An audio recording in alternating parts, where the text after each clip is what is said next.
Okay, so we're uh, we are going live.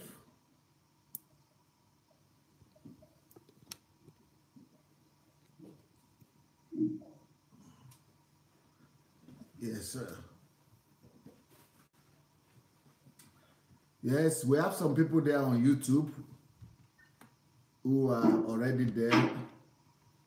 If you are there on YouTube, please let us see who you are.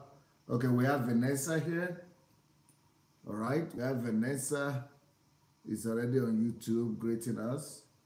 Who are the other people we have there on YouTube?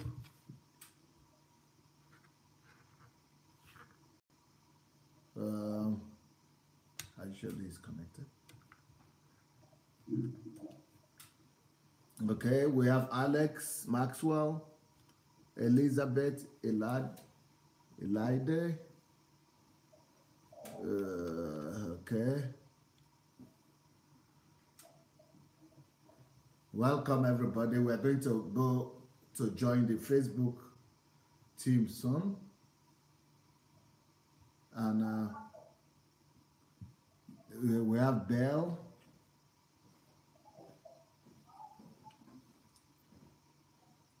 Welcome everyone. Welcome, welcome. Welcome, welcome. We have Chris. It's going to be an interesting conversation we're going to be having today, especially if you people who are here right now on Facebook, on YouTube, know anybody in Europe who is, who is maybe might be living in Italy or Spain or Germany or Belgium or Scandinavia, all our people that are scattered all over Europe. And, we need to be able to help them out. You know about the Libya situation and you know about all what our people are going through. It will be wise to really use this opportunity to ask the right questions and be able to hear the advice of somebody who knows how Europe works and how European government reason, how they see us, how the EU works, and how the Italian government works. He has worked with them. He has, been in their team. He has been, consulting with them. He has headed up some of the structures here in Europe. So he will be able to really advise us. Okay, let's greet some people from Facebook. Hello, Facebook guys. We have Orenuga here. We have Francisca. We have, we have Nkiru Jimadu here. We have, who else is there? We just mentioned, let us hear you as you are coming in on Facebook. We have Wale Banjoko. We have Wale Banjoko here. Yeah, but the sound is not coming from. It's coming from there. It's not coming from there. So we have Precious, we have Innocent, we have Dio, we have Stella. Welcome everyone. We have Eric Denedo, Happy John. Well, please, let's quickly go and invite as many people as possible. Those of you on Facebook and on YouTube, please go and invite as many people as we can, because right now we are going to be having this very, very important session with somebody that is very experienced, someone that is, been in Europe for close to 40 years. Some of us are less than 30 years old. And you see, it's coming from there. We need that to put that one out.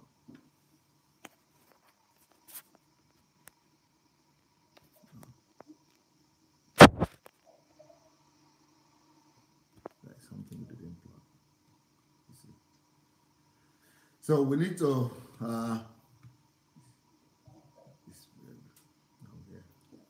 so we need to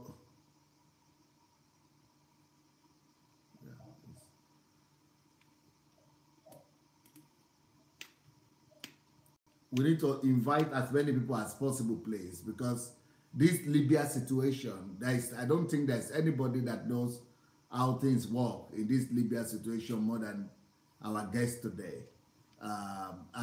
He knows the situation with Nigerians in Europe, especially in Italy.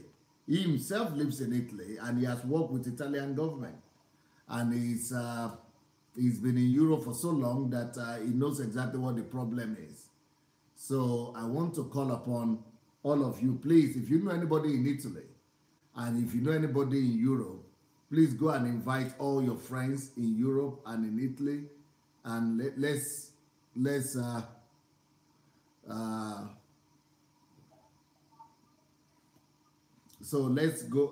go and invite them so that they might be a part of what is going on here.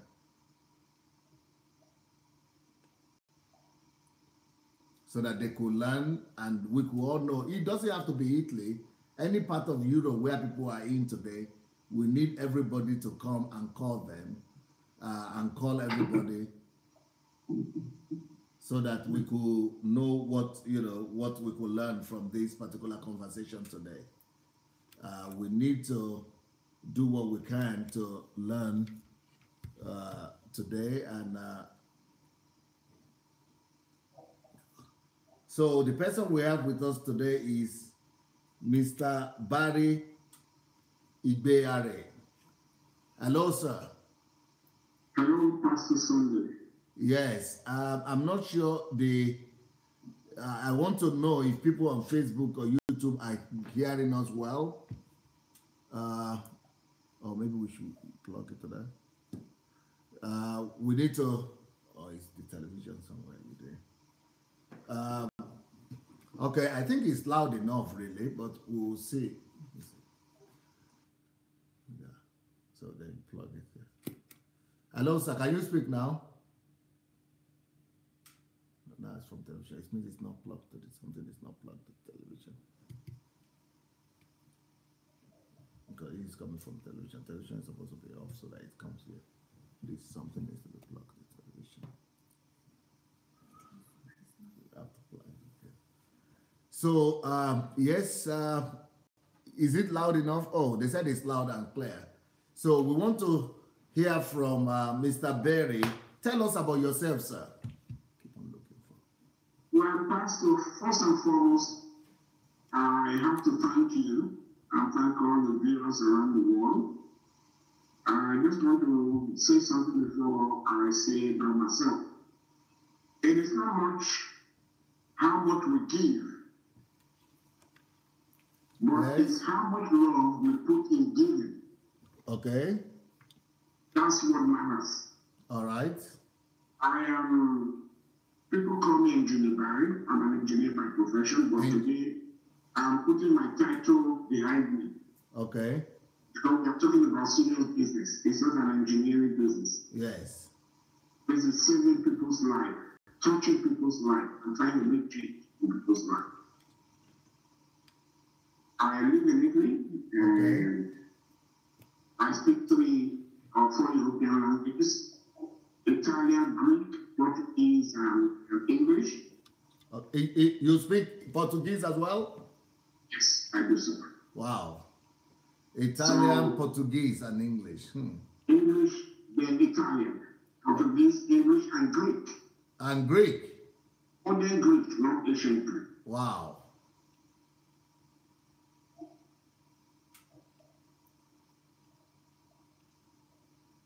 I live in Italy, and I have been very, very opportune to work in so many areas in the country I live.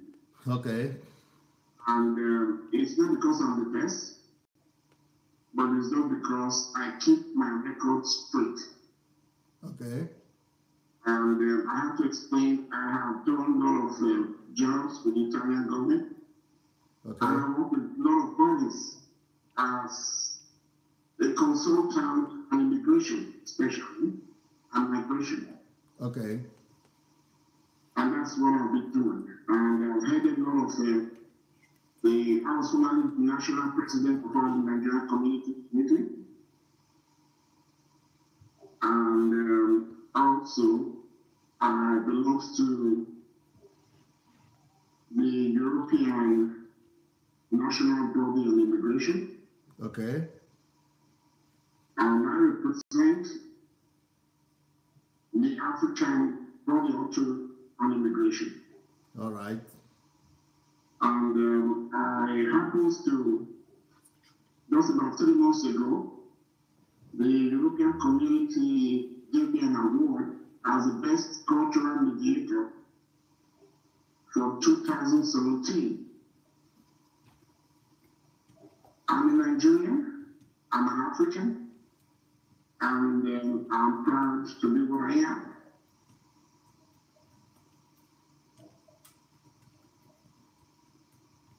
So you've been living in Europe for almost 40 years? Yes, sir. I've been living in Europe for almost those years. And you've been president of Nigerian community or Nigerians in Italy? Yes, I was a national president of all the Nigerian communities in Italy. And 5 years ago, I handed over power to the present president.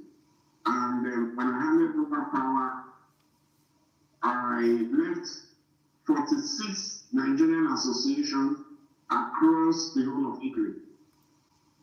46? Yes, 46 Nigerian associations. And we were having about 40 to 45,000 members. Wow. Now, what do you think started? Are you the ones? Because I don't know. When I left Nigeria 30 years ago, I was not aware of Nigerians going to Italy so much. Only students were going those days. But because everybody would rather go to England. So what you should know the exodus or the beginning of this movement to Italy. What started it? Is it your generation that started it? Well, if we all could go back to the years where the Nigerian government had money and they sent people programs. So they sent to Bulgaria, Yugoslavia, Greece, Italy, and so many other countries. Yes. To acquire technical skills. Okay. They come back home to put those knowledge into practice. Okay. So most of us have a scholarship and actually there were coups and counter coups happening in Nigerian day. Some of my colleagues did get back home. Some of us remain. And you know, those days, if you want to go back home, you have to get yourself prepared. You buy your food, you buy your furniture, you know, not to start afresh. So as we were trying to buy these things, those of them who went home came back and told us the situation was bad. So as I was preparing to go, I asked myself this question. This man just left some few months ago on his back. What am I going to do? There were no communication link, and now we are talking about information of actually finding out the fact what my colleague or brother or sister has told, if it is true. Because we never had the internet, and I remember those days, the only man that had the phone in my area in Benin City, allows my mother to stand there on Sunday under the sun rain before he could open his door. So things were really very hard.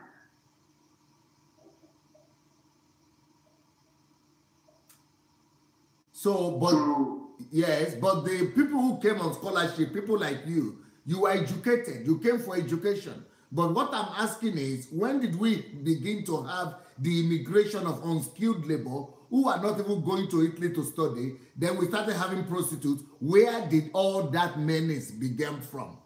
Okay, the menace started in 2000 or 1979, I would recall. 1999, you mean? 99? No, 1979, the 80s. And 2000, let's put it 2000. You know, when Nigeria was having a lot of money and people were coming to buy Italian shoes, clothes, and accessories, you know, we had a lot of foreign exchange. People were actually coming here to shop. then we were talking about Italian stilettos, silk shirt, nice tie, nice boots. It was really good in fashion. So eventually, the federal government, what do you call it? The traveling expenses was cut short. They reduced the money that you could take out from the country to do business. Okay. So mostly who were involved in this business were mostly women and men. And the women came here and they found alternatives. Some of them found alternatives that instead of them not having the foreign exchange, they could pay naturally for these things. So they tested the water and they found the water was good. So that was how they started inviting their siblings and their parents or colleagues. They started coming here, and gradually that was how they started the whole thing. But you should know the people who started the prostitution ring, because you are one of the oldest Nigerians in Italy. You should know the big, just like me here in the former Soviet Union. I've been here for 30 years, so I know the ones who are here who was doing those kind of businesses. Because it started with, it has to start with some of, especially they are all from Edo State. So there must be some knowledge there. Yes, actually started from some of them from Edo State. I would say, if we have to put it into percentage, we would say 65%. I would say it started out of ignorance, it started out of greed, it started out of selfishness.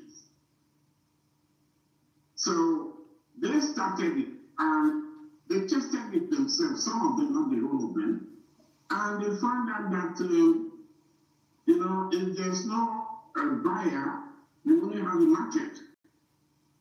The Italians were interested, in seeing something different. And when they saw there was money coming out of it, what they had to do was to bring their fellow women this time, means they were not coming through Libya then, they were coming, through the airport with fake visas and documents. And I will tell you this, before, when I traveled out of the country, the Nigerian police was the first to use fingerprints in passports. When I came, the Italians were thinking that when you have your fingerprint, they never knew that method works, and that's what they are doing now. The method actually works. They were thinking we were criminals. But right now, just guess what? What the Nigerian police were using then is what the Europeans are using now. You see? So, with this digital fingerprint, except you cut off your hand, you become a handicap. So, what happened? They started applying the system the Nigerian police was using. And it works. Now, when they started the whole of these things, in Italy, it is not against the law to be a prostitute. But it is against the law for you to have somebody to push you to prostitute.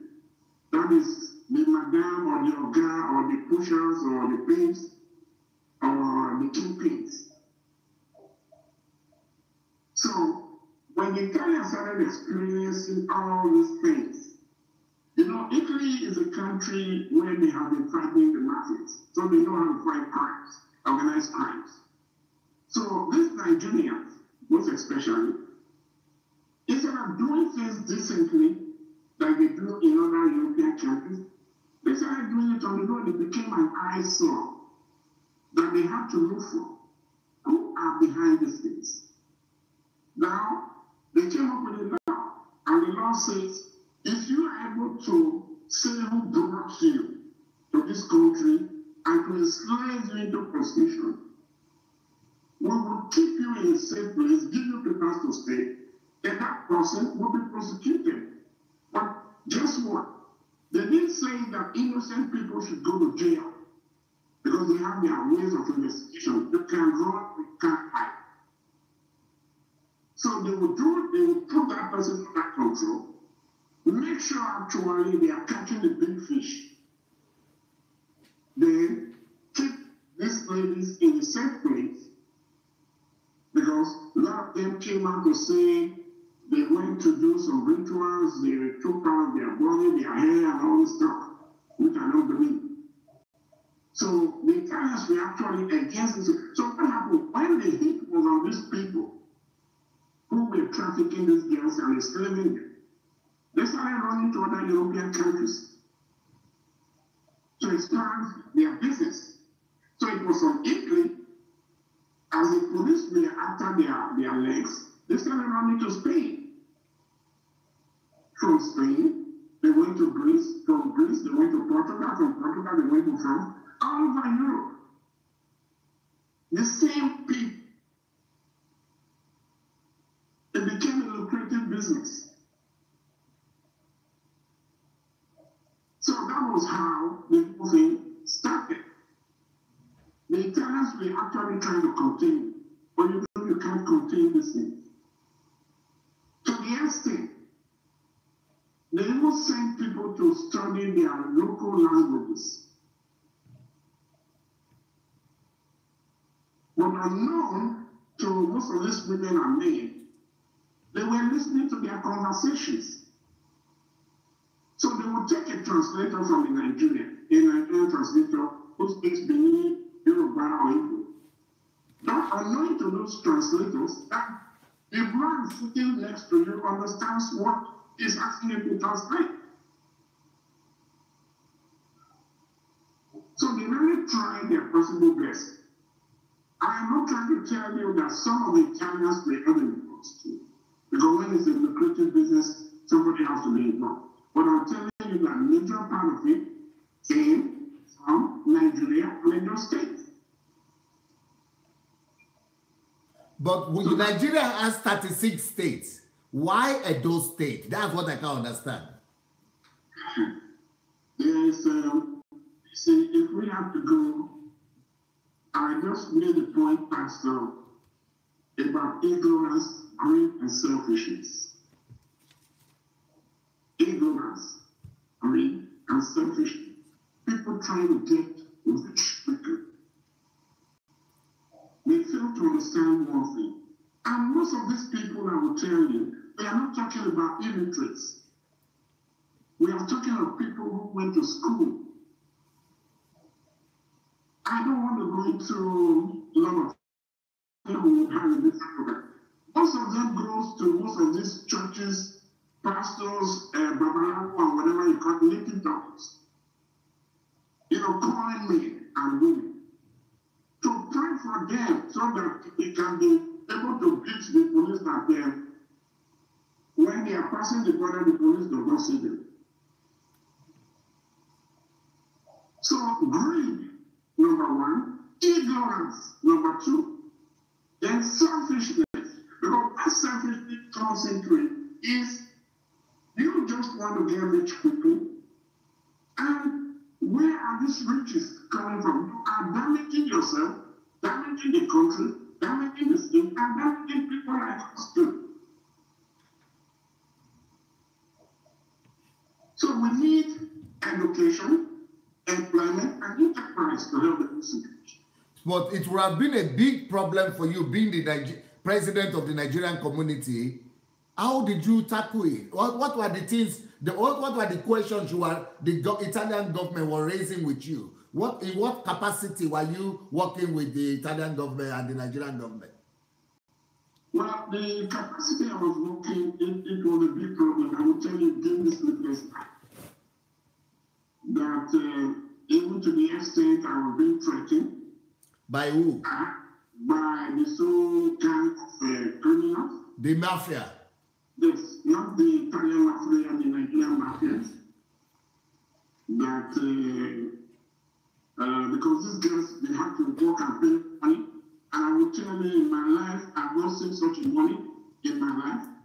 And you could imagine I who works for the government and a government worker, and you are telling somebody to pay you 25,000 euros or more. I mean, are we kidding? You could imagine a girl 22 years, 18 years old, going through the stress. And some of them actually would say they were offered jobs to come and pick tomatoes, to come and do their dressing. Where are you picking tomatoes in? Tomatoes, you pick tomatoes in, right? That's the first set. But the second set who came actually knew what they were coming to do. So when the Italians, they put me in confrontation of the information they have, I have nothing rather. I cannot defend it because one, I don't live there. Then I have to interact with my people. I try as much as possible to educate them that, listen, this country is not Nigeria. When you come into this country and you are caught for something, you have your record book lined up. Can't twist it. You can't change it. So, they said, evil that men does live something. No, evil that men does live with them today. Now, if you are caught today, you say your name is Maria. Tomorrow you say your name is Josephine. You can be giving this name to yourself. But one day when you come to ask for the document to stay, and they take your fingerprint, you will see that you have given 10 names. So you can run, but you can't hide. Then how did you defend these things? Because they are all in the book.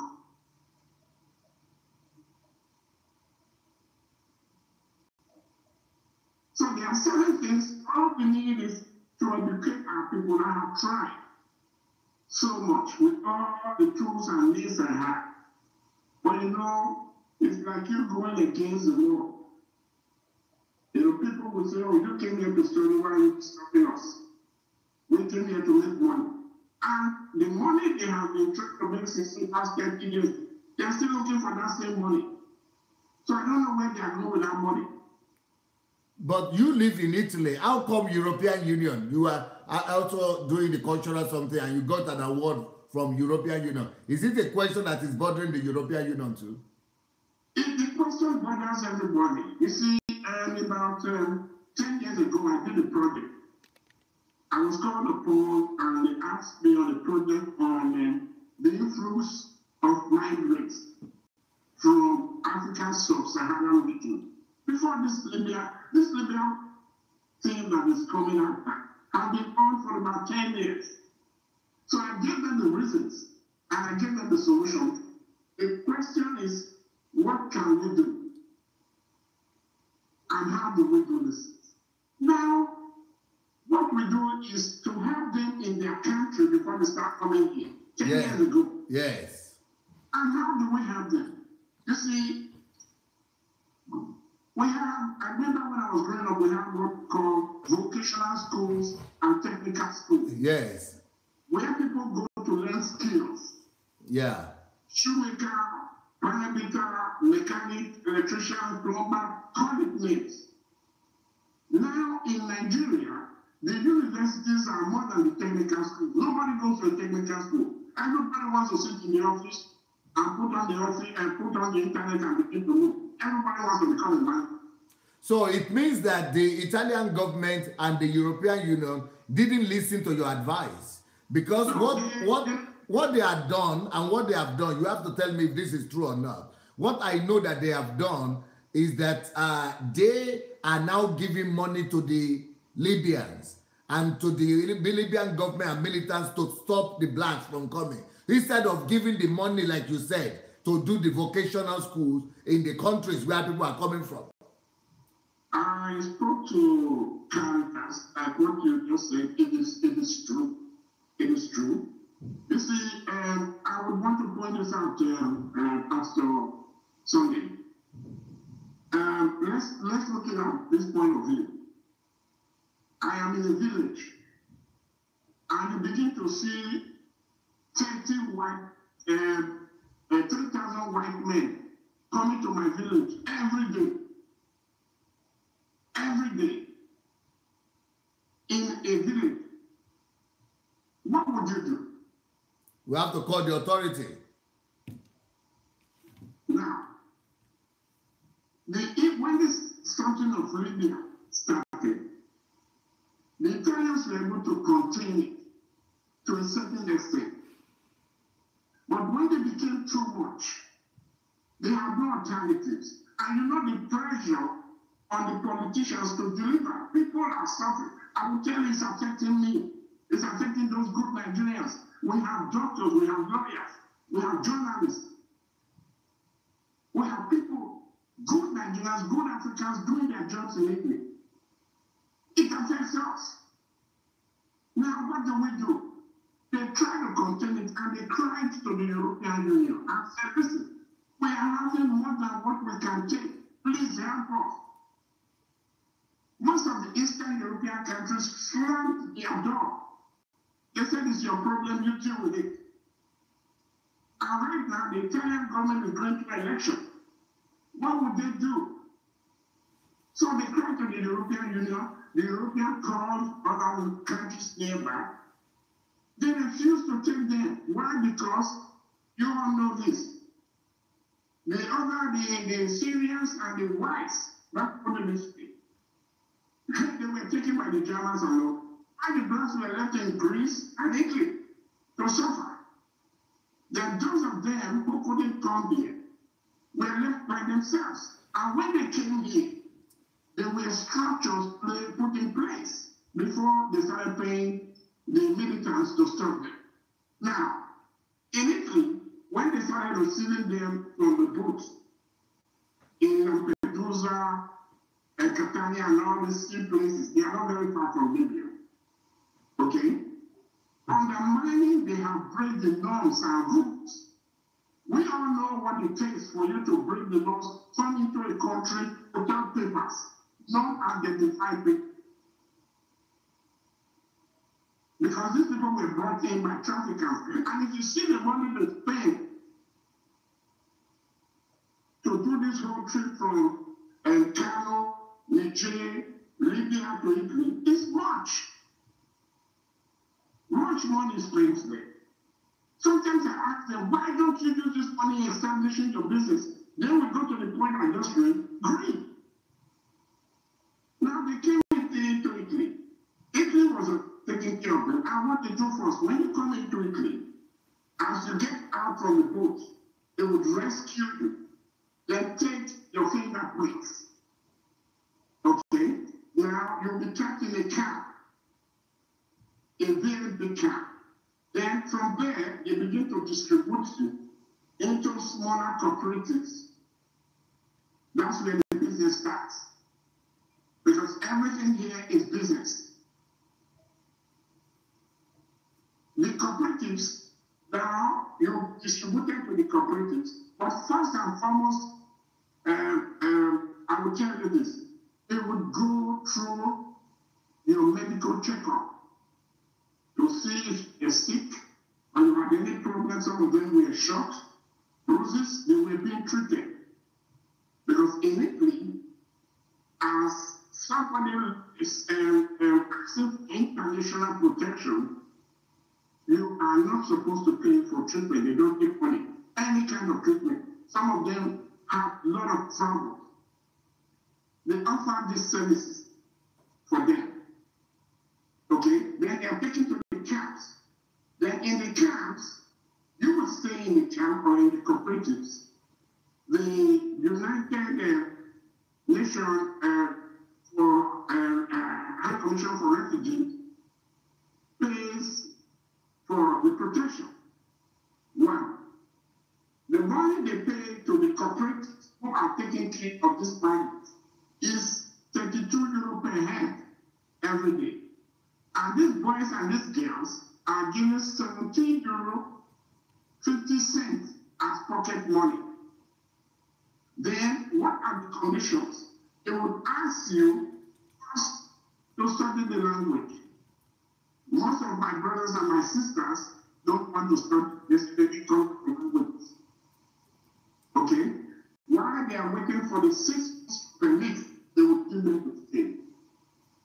Then the questura, which is the police, are invited to come for their 6 months temporary stay. It's not temporary stay before you will go to the commission. So these are the processes they go. Some of them, when they're in this camp, some will run away. Because already they have people who connected them, who are the trafficker, and has the connection. So they will come and pick them and they run away from the camp. But just check this out. It is very, very stupid you are running away because already there's no way you would run to. They have your fingerprints already. And they have the common bank data. All over Europe, there's no way you would go. Whenever you go to seek for political refugees or asylum, they will find you out. So I don't know where they run into. And you will start by speaking the language just to communicate. Some of my people, they don't go. What they do is what? Some of them, they're in the camp, in the cooperative.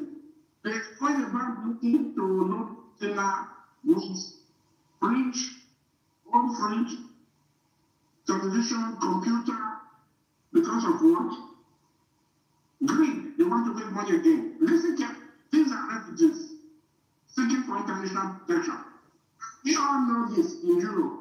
If you go to pack all these things in, it's not your household, you're in a hostel, and the police comes, you have no receipt. It means these things are stolen goods. You are sent out of the camp because you are breaking the rules and regulations in the camp. We all know what the body school is. We all came out on the home. That there are rules and regulations in this place. Don't drink, don't come late, go to school, and you are being fed. You don't pay half rent, you don't pay what? You give your pocket money, €17.50, and you have, some of them have free Wi-Fi, some of them don't have. So with these conditions, they are at the stage of going to tell their story in the commission. Now you started breaking the rules. They only gave you a temporary stay. You are breaking the rules already. Now, finally, because the process is so long, we have so many of them. So many of them. So many. Now, the process is you are waiting to come to the commission where you will tell your story. What made you leave your country? What actually drove you from Nigeria, or from Ghana, or from Gambia, or from Senegal, or from Mali? Guinea? What made you leave your country? That you did not stop in Egypt. You did not stop in Chad. I remember when Ojukwu left Nigeria, Ojukwu climbed the coast. Ojukwu left India. India was existing. So what made you run all the way, took that risk? I will tell you, I happen to be due to sit in the commission. Sometimes you just, some of the stories are stories that are real, or some of them are just so funny. So undermining the story you are going to tell, because that's where your life starts from.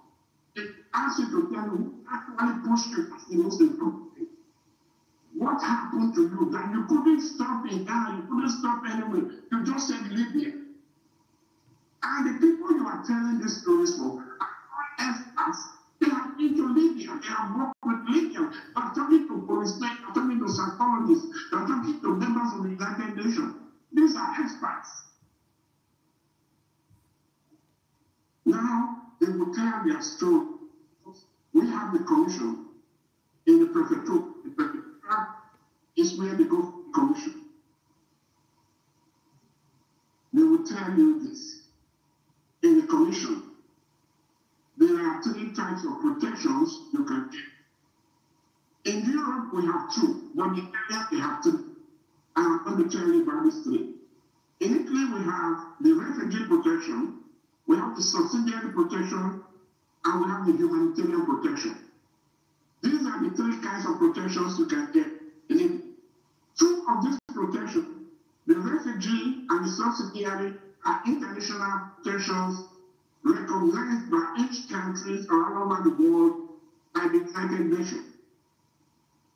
One, the refugee protection is 5 years. You can work with it. You can invite your family with it. It is renewable. It is given to somebody because of this fear. If you return back to your country, you might be persecuted because of your race, your religion, your nationality, or your political opinion. If you don't qualify for the refugee protection, you might qualify for the subsidiary protection. The subsidiary protection is 5 years. It is renewable. You can invite family to join you. You can work with it. And it goes like this. The subsidiary protection given to somebody, because of this fear, you cannot go back to your country, because if you go back, you might be tortured, given dishuman treatment, risk to the personal life, or there's internal conflict in your country, or there's an international border war in your country. So because of this reason, you cannot go back. The third one is a humanitarian one, which is the Italian one. The humanitarian one is given, it is 2 years. You can work with it. You cannot invite your family with it. It is renewable. It is given to people that are all sick or vulnerable. Vulnerable in the sense because of your sexual orientation, or you are being raped, or a single mother that has gone through trauma. These are the 3 types of protections you can get. So if you are coming here, your story you are going to tell them in the commission, because the commission is made up of 4 people. The police, the prefectura, the local government council, and somebody represent United High Commission of Refugees. So if the story you are going to tell them does not fall into this trap of adjudication, you might be given negative. But negative is not definite, because an appeal against the decision of the commission in an appeal court in Italy. Anywhere in Europe, I will tell you. And if, because you are not working in Italy, the Italian government would pay for a lawyer to assist you in that process. You could go for the first appeal. You could go for the second appeal, the Supreme Court, if you're not satisfied with the first one. So all these processes are being paid. So, sir, tell me a country that has given you all these processes. To me, from my point of view, they've done it. Because first and foremost, we have to look at not how they came here, but what happened, why did they leave their country? So if anybody is coming here to do anything, and a bilateral relationship or whatever, there is a process in Europe. You don't just take people and you say you want to deport them. No, you are infringing on their rights, and it is not possible. You have to go through due.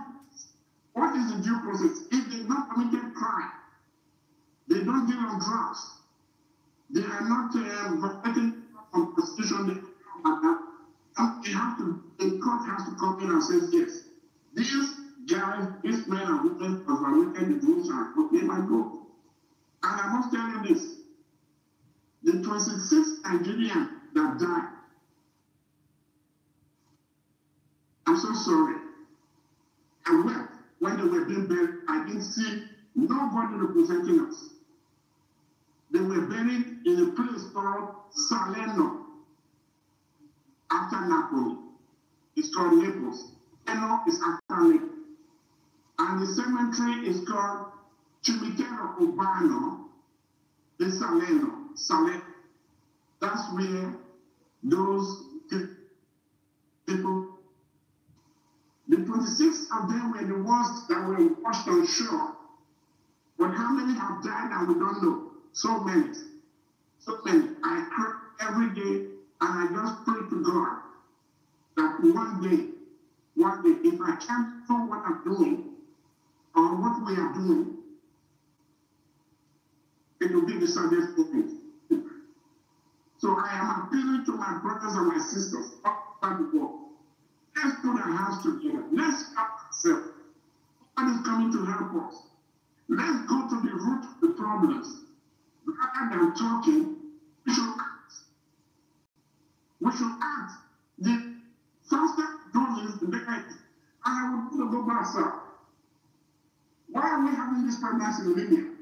They're having this pregnancy because when Gaddafi was there, Libya was a very lucrative place where we were looking for skilled workers. All over the world, people were working senior carpentry, mechanics, some people, they were ill employed. Immediately the system, the Europeans themselves, degenerated and they blossomed the whole situation. Militants took over. The country was divided into militancy. Those Nigerians, those Africans here, I will tell you this, are the traffickers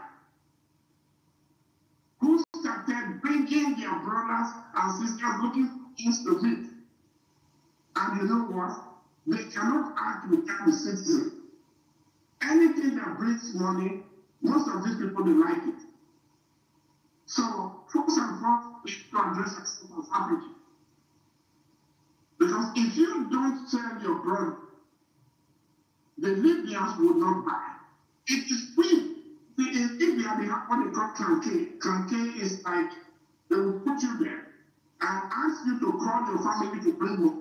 How could the Libyan man have that sense? He has not lived. They will force you, they will beat you, they will torture you, and ask you to place a call that they should send money to you. So the whole thing started with me. When they said it was a lucrative business, who does not want money? They want money and they join. Now, people were talking of going there to rescue or the federal government to rescue them. Libya is a place where you don't have a centralized government. Who can you rescue? They are not in a place or in a train station or a bank you go to. They are scattered everywhere. Everywhere. Everywhere. Every place. So the only repatriation we are seeing now are from the IOM, the International Organization for Migration, with the United Nations High Commissioner for Refugees. These are the ones doing the repatriation. Now, it is called self-repatriation. Italians are also buying into that. And they tell you if you want to go home voluntarily, we will be able to assist you.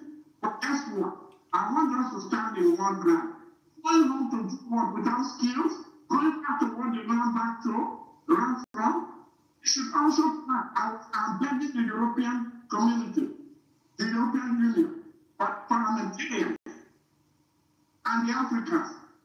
Please, these people should be given a chance to have a skill. They should learn a skill.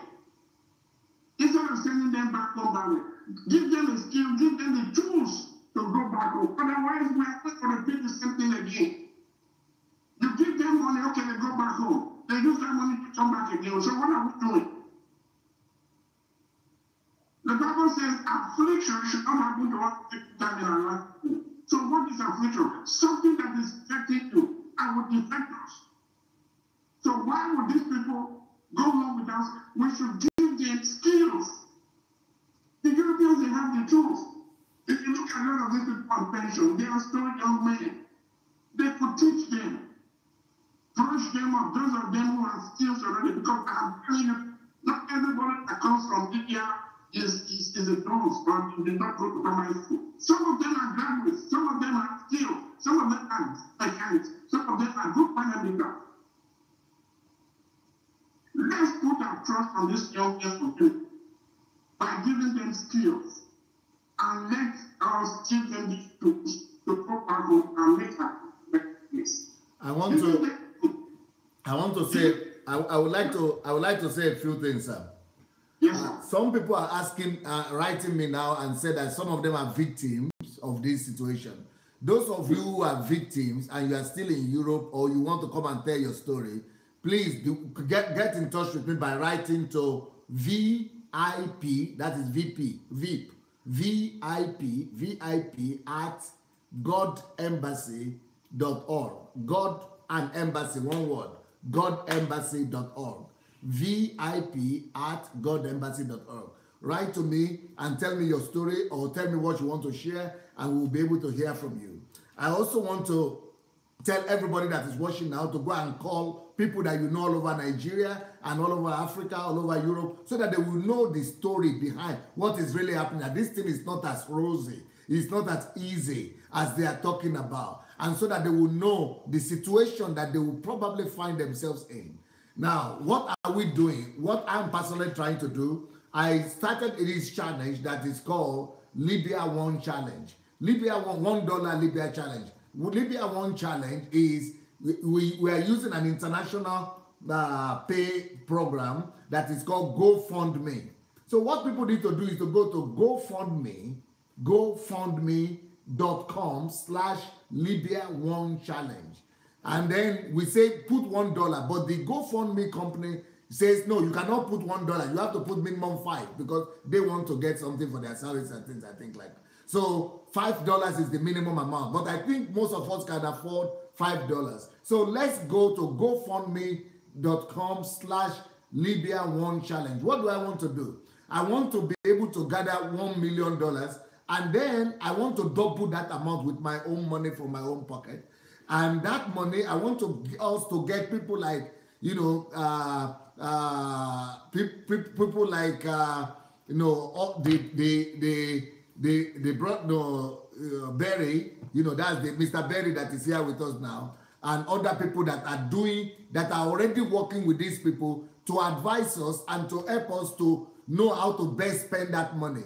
Maybe we need to create jobs. What are the kind of jobs we can create and things like that. But we need to make this thing go viral. If we don't make it go viral, people will not contribute. So that's what I want you to do. Even if you cannot put any money, go and call and challenge 5 people by name. Call 5 people. If you just go and put the advert and you don't mention them, people will not react. So go and mention the name of 5 people that you know, you trust. Let them support the move. Let them also challenge 5 other people that they know, 5 people each or more, so that everybody will call out people to give $1 or $5, as the case may be, to this cause. What to do is go to the www.gofundme.com/1 Libya One Challenge. That is what we are doing right now. But besides that, there is a question here that I have, sir, Mr. Berry. What is, you mentioned a process, but in that process that you mentioned, there is no way there somebody could be doing prostitution. So at what point does prostitution come into the picture? If they have crossed and they have to be in a temporary camp and they have been registered and they have a stamp, how come? Where does prostitution come into the picture here? You see, most of these men or boys or women borrowed money or they sold something in their places. Now, we should know the fact. You see, it is cheaper to travel with a visa than those people coming through Libya. Now, I will give you an example of what I told you earlier. If to come from Nigeria or from any other African countries is about 600 euro by flight to and fro, or 800 euro. Now, you give them a regular visa. Let's put it 200 euro for a regular visa, 200. You are creating employment for your people too, because you need more people to work. So why don't you legalize these things and let them go? Because the airline, they will make your money. The visa, you will make your money. Okay? Now, the traffickers of these men and women, they pay 6 times that price by taking such a risk. 6 times that price. Then coming here, somebody in the organizations of this trafficker is working for them because they are controlling them. You know, with telephone these days, Facebook, WhatsApp, you can do anything. Immediately they begin to control them because the traffickers are in contact, communication, and information. So they watch them, they move, they sort of from one trafficker to the other. Like now, the women in some of them are taken to the connection house. Connection house, what is it in Libya? Connection house is where they keep prostitutes and they ask you to go and work. If you don't work in Libya there, they will beat the hell out of you. So some of these girls will run away. And maybe the woman or the man who brought them has 10 or 20 of them. Now, he or she has a connection in Italy or any of these European countries. So immediately they know the boat has landed. Because they're in communication with these girls, they are free. They will just come and pick them. And I want to point out this point. Why are they dying in the sea? You see, this inflammable boat, they call them, those people from Libya, they call it lampa. It's inflammable. It stays in the sea for 2 hours. I see. After 2 hours, water will begin to get into it. 2 hours? Yes, 2 hours. So this boat is made out of, what is this one you pump, the one they pump air inside? Yes, it's called lampa. Ask them, they know the name, it's lampa. They call it lampa. It goes lampa. You see, they are so arranged them. If you watch it, they arrange them so as to have the balance. So if anybody, maybe 40 people stand this way, 40 stands this way, they will put 20 in the middle. Okay? If any of those 40, 2 of them move, it will create the imbalance of the boat because it's pumped. Then you have 2 hours of time if you don't have a rescue ship or a rescue boat on the high sea to pick, the whole thing will perish. But what is the distance on the sea that they have to travel? The distance of the sea, you see what's about the distance of the sea. Libya is not very far. It has a common border with it. In about 2 hours, on a regular, the sea is open. In about 2 or 3 hours, you are supposed, it depends on the speedboat, the machine powering the boat. And sometimes they use the official boat too. This is the reputed boat. It depends on what the traffickers they want to do. And they put it on what they call it, automatic control. Because the traffickers themselves knows that when they come to Italy, they are going to prison. They will catch them. So what they do, they would look for an African man, especially a Nigerian man, and put him to sit down as the boat controller. Immediately they put it on the automatic control. There's another boat that comes, they take the traffickers back to the shore. And these people now, they don't sit down and the boat begins to move till you get the rescue team. Now what happened? The rescue teams are voluntary organizations coming to help. The Italians started intercepting most of their calls, not all of them, some of them, and they were working with the traffickers. That's the allegation. So they had to restrict the rules that would keep them away. That was how the Italians said, now we are tired, because the Europeans are refusing to take any boat. They went to Libya in conjunction with the European Commission and started paying the military to keep them and throwing even their navy, because when Gaddafi was thrown away, everything went off. They don't have the border control, no navy, no nothing. And who are these navies officers? They are the same militaries, the same traffickers. So it depends on where you move.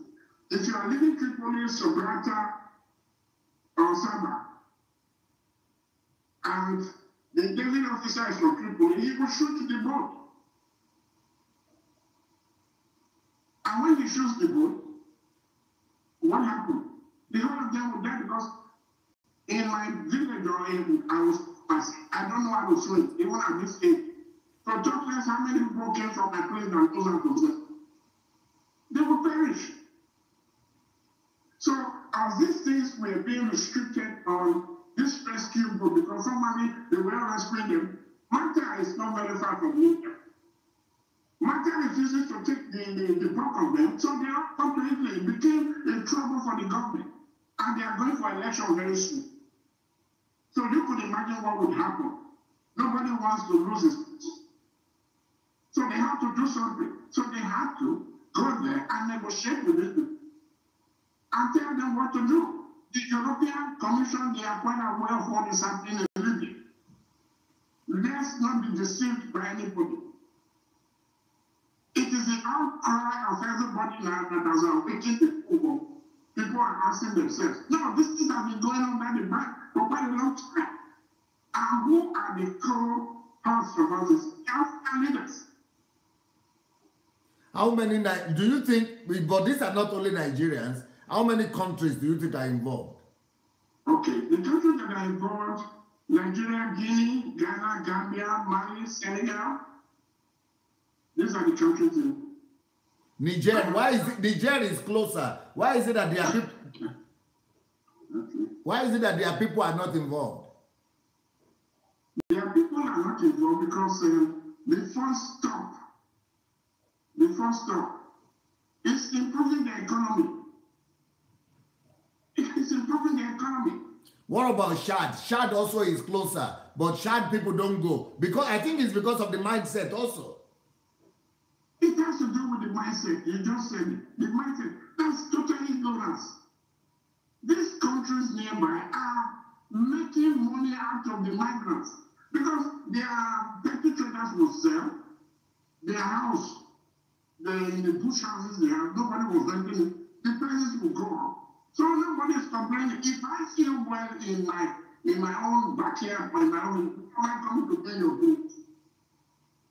So what is the percentage of Nigerians out of all these people? I will tell you 70%. Nigerians? Yes.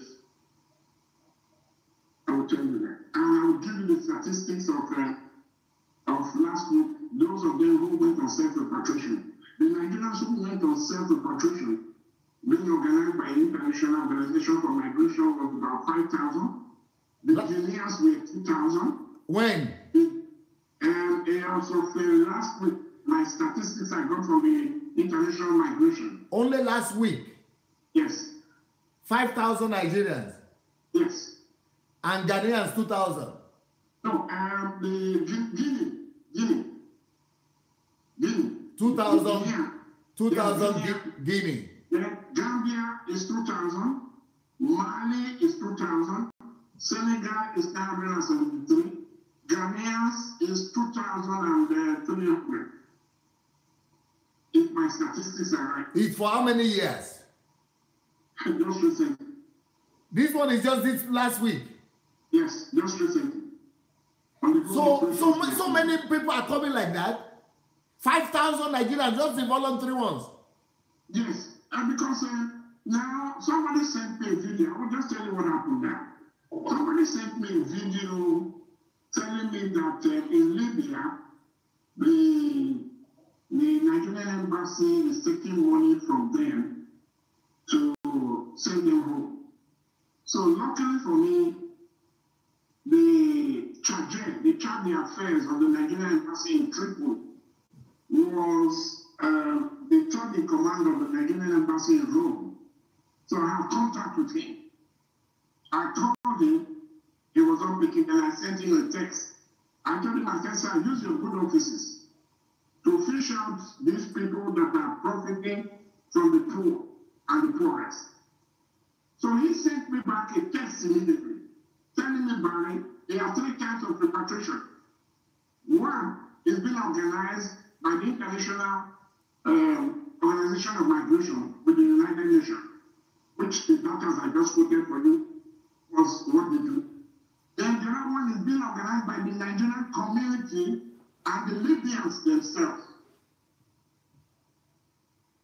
That is, the Nigerian community now with the Libyan, not the Libyan does not have a central government. The government of Tripoli, let me put it that way, organize this trip and ask those of them who wants to go home to pay 300 euro.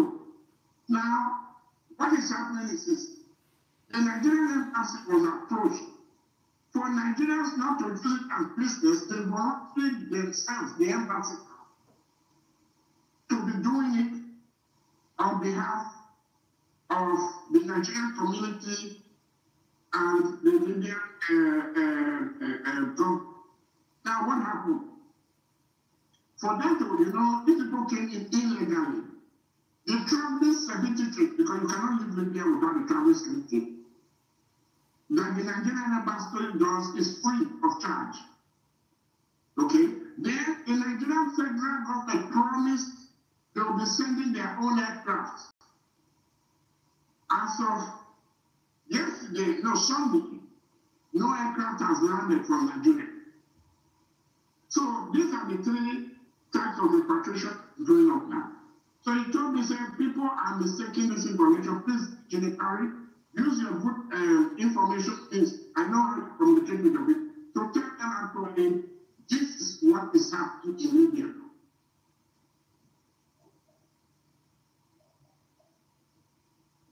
This is the present situation of it. And so how many people, Nigerians, do we still have? Or how many Africans do we still have in Libya now? We up to 40,000. Wow. Yeah, up to 40,000. The ones you can, because one thing I do is, you see, these people, these boys and girls, they have connections with their people there. You see, technology is so vast that anything you are talking, they could, if you are very conversant with them and you are very close to them. Because some of them actually are not looking for money.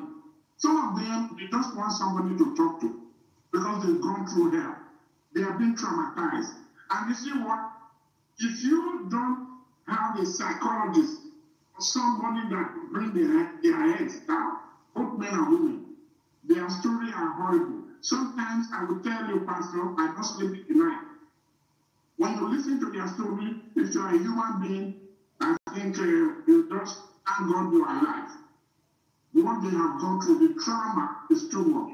So we need to be calm and handle them with care, because they are very fragile. But you are still working with the Italian government and European Union. What about if there are people right now in Europe or all over Europe or all over Italy who want to take some advice?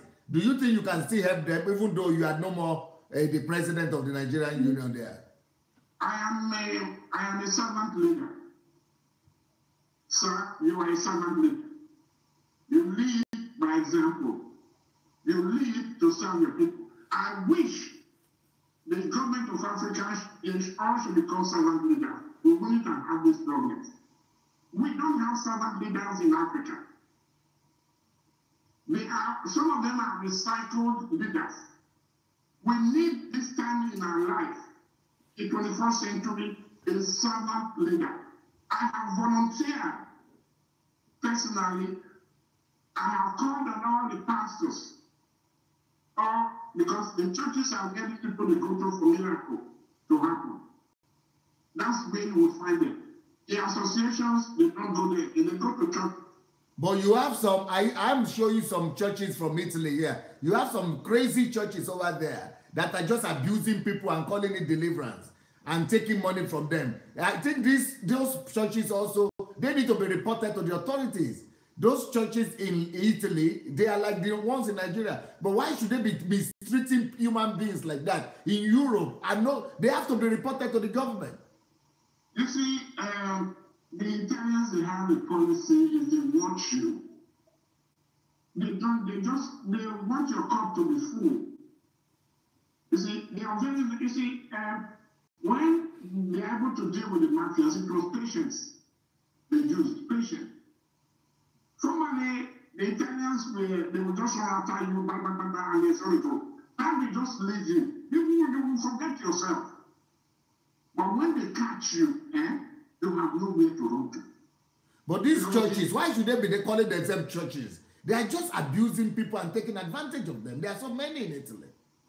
There are very many. You see, if you count the churches in Italy or in Europe, sometimes it's more than the people in Europe themselves. I'll give you an example. You see, there are some of them who actually went to school, but some of them are taking it as a profession. I will give you a very funny story. There was a man I saw 3 years ago. He came through Libya, and he said he was a pastor.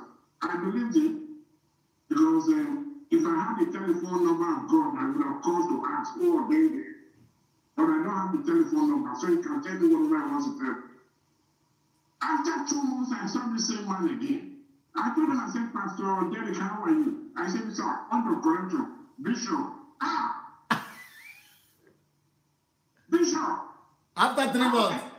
After 3 months, your bishop, he said yes. I asked him, I said, what happened? He said, God ordained me. I said, that's where you fool people. First time you were a pastor, you know I don't have telephone number of God. If I had the telephone number, I would have called him to ask. Now you are fooling me again. He said, God ordained you because you know I don't have connections with him. If I had connection as I'm talking to you, you know where you would be? I would be in prison. After 3 months, your bishop, yeah, he even have a bodyguard. So I said, one man started with him. I asked him, I said, is that your son? He said, no. He said, it's a security. Security.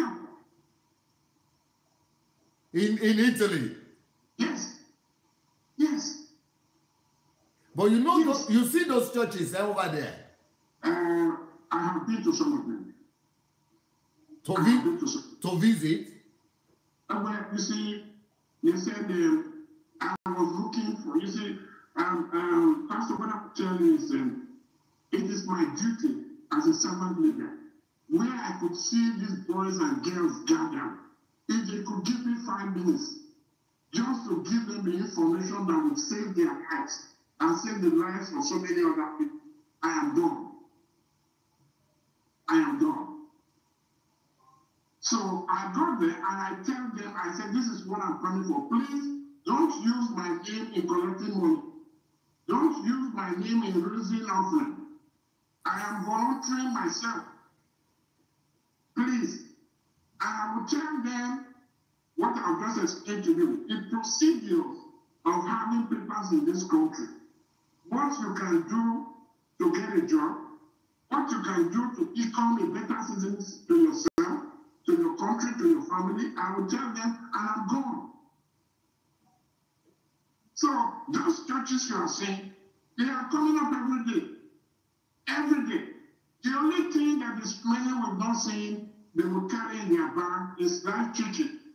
Because you see most of the members, they have salt, they have water, they have handkerchief, and what they need, just life teaching. So when you go to those churches, they give you 5 minutes to talk, eh? Some of them that they are good to me. Some of them don't even want me because they will think I'm trying to collect their customers. I don't call them members, I call them customers.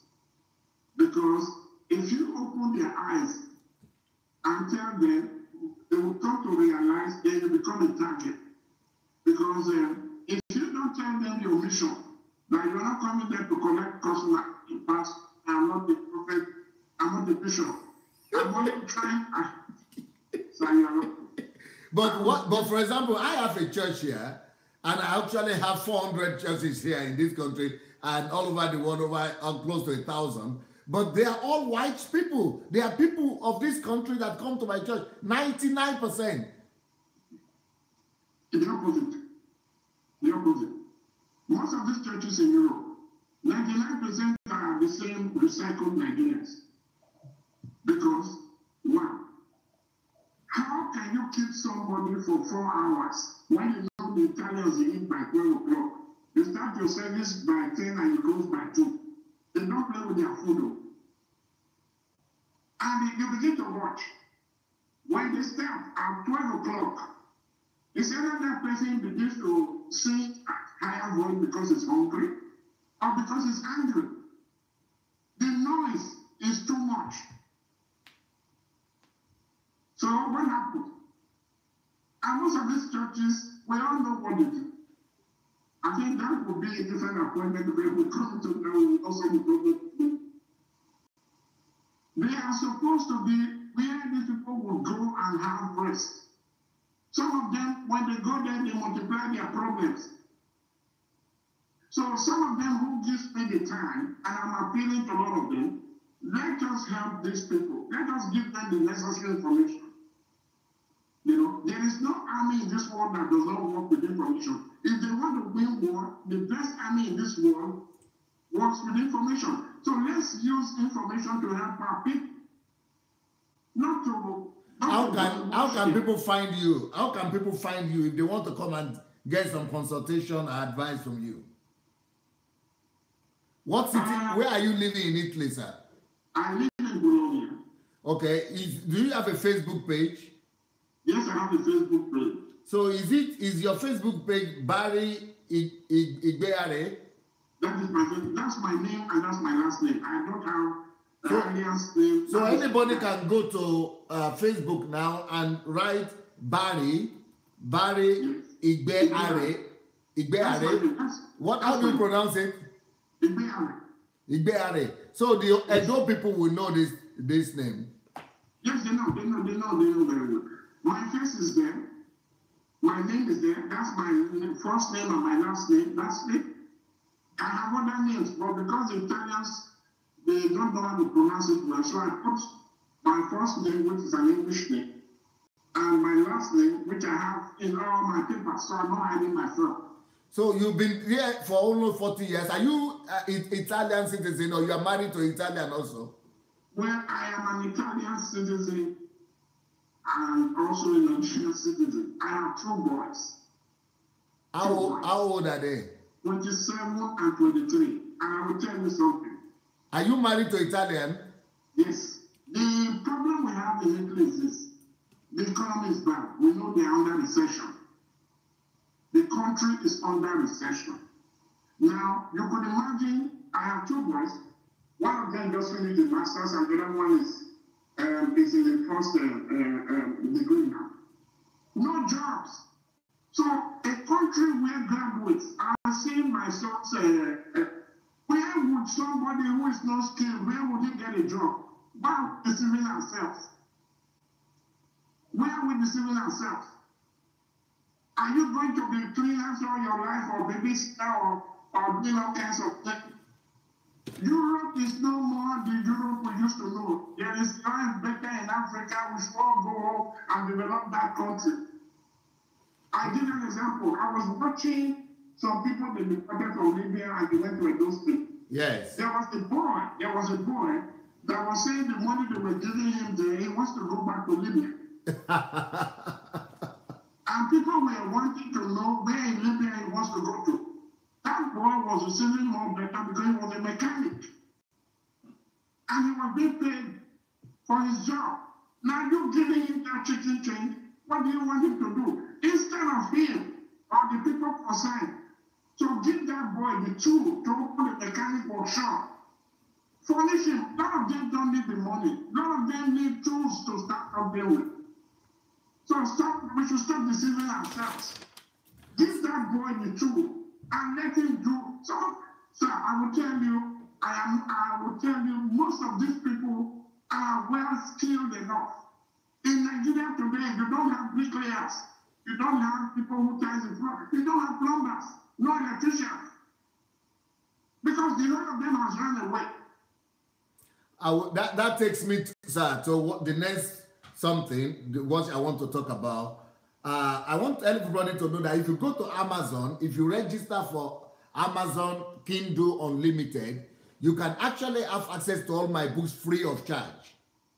You can have access to all these books free of charge. I have 27 books free of charge on Amazon Unlimited. And one of the questions that we need to address is the question of ignorance.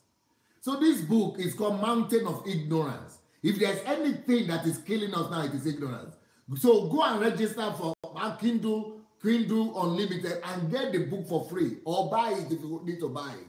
But in Nigeria, they will also be in Nigeria soon. So in Mountain of Ignorance, then 7 tips to self-fulfillment. On Amazon also it's for free. So you can get some of these books for free if you register for Kindle Amazon. Or go to, or you could buy them if you want. You can actually be a distributor of these books. If you write to DSS Books, one word, DSS Books at gmail.com. You can write and we could send them to you to distribute and to give people. We need to enlighten our mind. That is where our problem is. We need to change our mindset. There is another one here that is called How to Regain Your Lost Years. Many of us have lost too many years. And there are knowledge that we could apply to regain them. So then, you have this, how to become great through time conversion. Dignity of labor. This is what developed Europe. Let's learn to labor. Dignity of labor. These things will help us to develop ourselves, our families, and our nation. This one I called Why You Must Urgently Become a Workaholic. If you are a workaholic, you will survive anywhere. In Africa or in Europe or anywhere. This one is called How to Be in the Here and Now. So what I'm saying is that you could either go on Amazon to register for Kindle and get these books for free. No, they will not give you just read, just to read for free. Or you can buy them if you can afford to buy them. And for you to buy them, you need to go to either the same Amazon or to my blog, adelajablog.com/books, or you could write to be a distributor and make money from it. That's a business for you. It's a business opportunity. Write to DSSBooks at gmail.com. You can begin to distribute the books and get money. This one is about mindset. This one is called No One is Better Than You. And that's what we want people to know. You can have faith in yourself, get skilled, and know that no one is better than you. This one is saying, who am I? Why am I here? You are not here, as Mr. Berry has said, to be a cleaner all your life. Know who you are. Discover yourself and go for the fulfillment of your calling. This one is called the creative and innovative power of a genius. We could create. You could be innovative. This one is called Where There Is Problem, There Is Money. We could turn our situations around. We could change all our situations. And this one is How to Overcome the Fear of Death. There are so many books that I've written that I think will help to change our mindset. It is all starting from the mind. So if we could deal with our mind, with our mentality, we will be able to change our life around. Then don't forget, please, that we have this practical help that we want to give people financially, so that we'll form a committee from all over the world to help us plan how to use this money, how to use this money. But the thing is this, you have to go to GoFundMe, GoFundMe.com/Libya1Challenge, GoFundMe.com/Libya1Challenge, GoFundMe.com/Libya1Challenge, Libya1Challenge. And but the most important thing is to call people. Call out your friends, 5 people by name. Let them advertise it. The most important thing is to take the banner and advertise it. We have a Facebook page for it. Go and advertise the page. And on my page, you will see about the Libya Challenge. Go and advertise it and call 5 people and, to give their $1 or $5 to help these people. If our goal is to get $1 million. If we get $1 million, then we'll be able to, I will double that. Then we'll form a committee. I don't want to be in the committee. I want the public to suggest the people to be on the committee. And then the people can decide how we could use the money to help people, not just in Nigeria, but especially in Nigeria. Well, I want to say thank you so much to Mr. Berry. And is there anything you would like to say to us before we leave, sir? Yes, I just want to say 2 things. Okay. One is the road to prosperity is not easy. And you see, in Italy, I've learned one thing. People talk about the Italian shoes, Italian clothes, Italian belts, Italian Giordani, Versace, and all these things. These are names. They made it themselves. Yes. Okay? And how do they make it? You see, Italy is made up of small-scale businesses that is thriving and is pulling the economy of that country. We should do things collectively and not individually. We would succeed. Okay. Collectively, in the sense that you start a small farm. Okay? Call your brother to a farm very close to you. Okay. That is collectiveness. Gradually, one of you would become a force to be reckoned with. And with that, prosperity begins. If you think you can do it alone without being collective, you are making the biggest mistake. Because a lot of people have tried and they fail. And you know what? People want you to come home and fail. But if you are there and you go on collectiveness, you would succeed. So this battle is not left for Pastor Sunday alone. It is not left for Barry alone. It is not left for the viewers alone. It is left for the whole of us to solve. And I'm calling on everybody, please, let's leave our tribalistic ideas behind. Let's leave our sentiments behind. Let's come to work together for good for mankind. We are all children of God, and we will all reap from what we see. So whatever you do today will affect you tomorrow. History will judge us if we don't act now. Thank you so much, sir. That is brother Mr. Barry. And I want to say, for all of you who are watching me and you want to contribute, maybe you want to even want me to invite you to this program one way or the other in the future, what to do is please write to VIP@GodEmbassy, one word, godembassy.org. VIP@godembassy.org. We are discussing current affairs and the problems relating to the continent of Africa, Nigeria, and how to resolve our problems ourselves. So if you want to contribute maybe to the Libya situation or to Italy immigration issues or to economic problems in Nigeria, any topic that is bothering Nigeria and the current affairs of political situation, economic situation in Africa, Nigeria, and the diaspora in general, immigration, write to VIP@godembassy.org. Tell us your story and tell us that you would like to participate in the program. We'll be able to bring you here. You know, we have personally learned so much this evening with Mr. Barry. And if you are in Europe, please get in touch with him on his Facebook page. Thank you very much, sir. And we appreciate your time. Bless you. Sir, I am at your service and the service of anybody who wants it. Thank you, sir. Blessings. Thank you. Bye.